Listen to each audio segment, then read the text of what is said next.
Hi friends, இன்றைக்கி நம்ம கிச்சனில் சிக்கன் மோமோஸ் தான் செய்ய போகிறோம். ஃபஸ்ட்டு மாவு ரெடி பண்ணுறதுக்கு 2 கப் அளவுக்கு மைதா மாவு எடுத்து வச்சுருக்கேன். அதில் 1 டீஸ்பூன் சால்ட் சேர்த்துட்டு கொஞ்சம் கொஞ்சமாக தண்ணி சேர்த்து திக்கான டோவாக ரெடி பண்ணி வச்சுக்கலாம். ஸ்டஃபிங் செய்கிறதுக்கு 1/2 கிலோ அளவுக்கு போன்லெஸ் சிக்கனை அரைச்சி எடுத்து வச்சுருக்கேன். அதில் ஃபைனாக கட் பண்ண 1 கப் அளவுக்கு கோஸ், 1 கப் வெங்காயம், 1 teaspoon pepper powder, 1 table spoon ஃபைனாக சாப் பண்ண பூண்டு, 1 டேபிள் ஸ்பூன் இஞ்சி, 1/2 table spoon soya sauce, 1 table spoon salt, 1 table spoon பச்சை மிளகா, ஸ்ப்ரிங் ஆனியன்ஸ், 2 டேபிள் ஸ்பூன் அளவுக்கு எண்ணெய். இதெல்லாத்தையும் சேர்த்து மிக்ஸ் பண்ணி ஃப்ரிட்ஜில் 1/2 மணி நேரம் ஊற வச்சுக்கலாம்.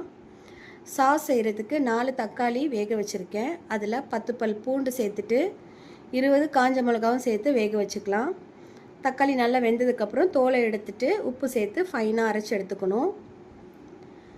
இப்போ ரெடி பண்ண மாவை சின்ன சின்ன பூரியாக உருட்டி வச்சுருக்கேன். அதில் கொஞ்சமாக சிக்கன் ஸ்டஃபிங் வச்சுட்டு க்ளோஸ் பண்ணிக்கலாம். சைட்ஸை இந்த மாதிரி ஸ்டிக் பண்ணிக்கிறேன். இந்த ஷேப் செய்கிறதுக்கு ஈஸியாக இருக்கும். உங்களுக்கு எந்த ஷேப் ஈஸியாக இருக்குமோ அது செஞ்சுக்கோங்க.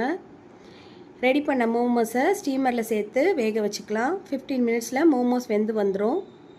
ஸ்பைசியான மோமோஸ் சட்னியும் ரெடி ஆயிடுச்சு.